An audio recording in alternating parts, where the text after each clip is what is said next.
அதிசயங்கள் செய்கிறவர் நம் அருகில் இருக்கிறார். அற்புதங்கள் செய்கிறவர் என்றும் நமக்குள் வசிக்கிறார். லூக்கா 15:25. அவனுடைய மூத்த குமாரன் வயலில் இருந்தான்.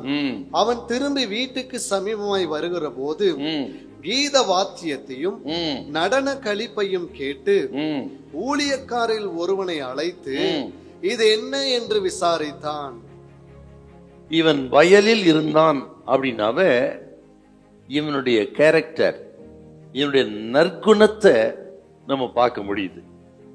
ஏன்னு கேட்டா, வீட்டில் விருந்து நடக்குது, நடன களிப்பு விருந்து.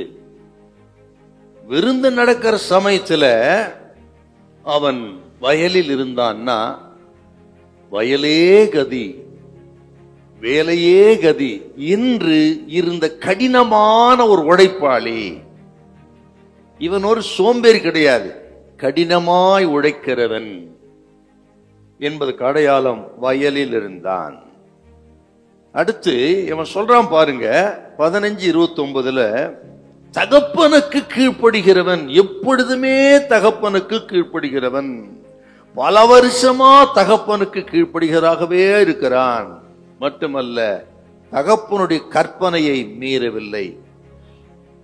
அடுத்து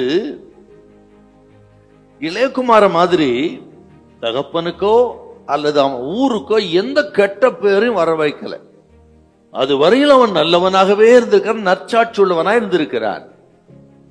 ஏன்னா வேற ஒரு அவனை குறித்து இந்த பாவம் அந்த பாவம் சொல்லப்படல. அந்த அளவுக்கு அவன் நல்லவன். அதுக்கு பேரு தான் வயலில் இருந்தான். கிட்டத்தட்ட ஒரு செயின்ட் மாதிரி இருந்தான்னு நம்ம நினைக்க தோணுது. இத்தனை நல்ல சுபாவங்கள் இருந்தும் ஆனால் எதுவரையிலும் இவன் நல்லவன். இளையகுமாரன் மனம் திரும்பி வீட்டுக்கு வருகிற வரையிலும், வந்த பிறகுதான் தெரியுது இவன் சுயரூபமே வெளியே வருது. கோபம் அடைந்து உள்ளே போக மனதில்லாமல் தகப்பனையே எதிர்க்கிறாயா. அப்போ இளையகுமார மனம் திரும்பி வந்த பொழுது தான் இவன் யாருன்னு தெரியும். அதுவரையிலும் எல்லா பாவத்தையும் மறைத்து கொண்டு செயின்ட் போல வாழ்ந்தான். தேவ பிள்ளைகளே, இப்படிப்பட்ட ஒரு வெளி உலகத்துக்கு நல்லவரா கர்த்தருக்கு முன்பாக கெட்டு போன மூத்த குமாரன் அல்ல, எப்பொழுதுமே கர்த்தர் முன்பாகவும் உலகத்தான் முன்பாக சாட்சியா நம்ம வாழணும். உலகத்துல சாட்சியா இருக்கணும், புறஜாதிகள் மத்தியில வேலை செய்யற எல்லா இடங்களிலும் நம்ம சாட்சியா இருக்கணும். அல்லேலூயா.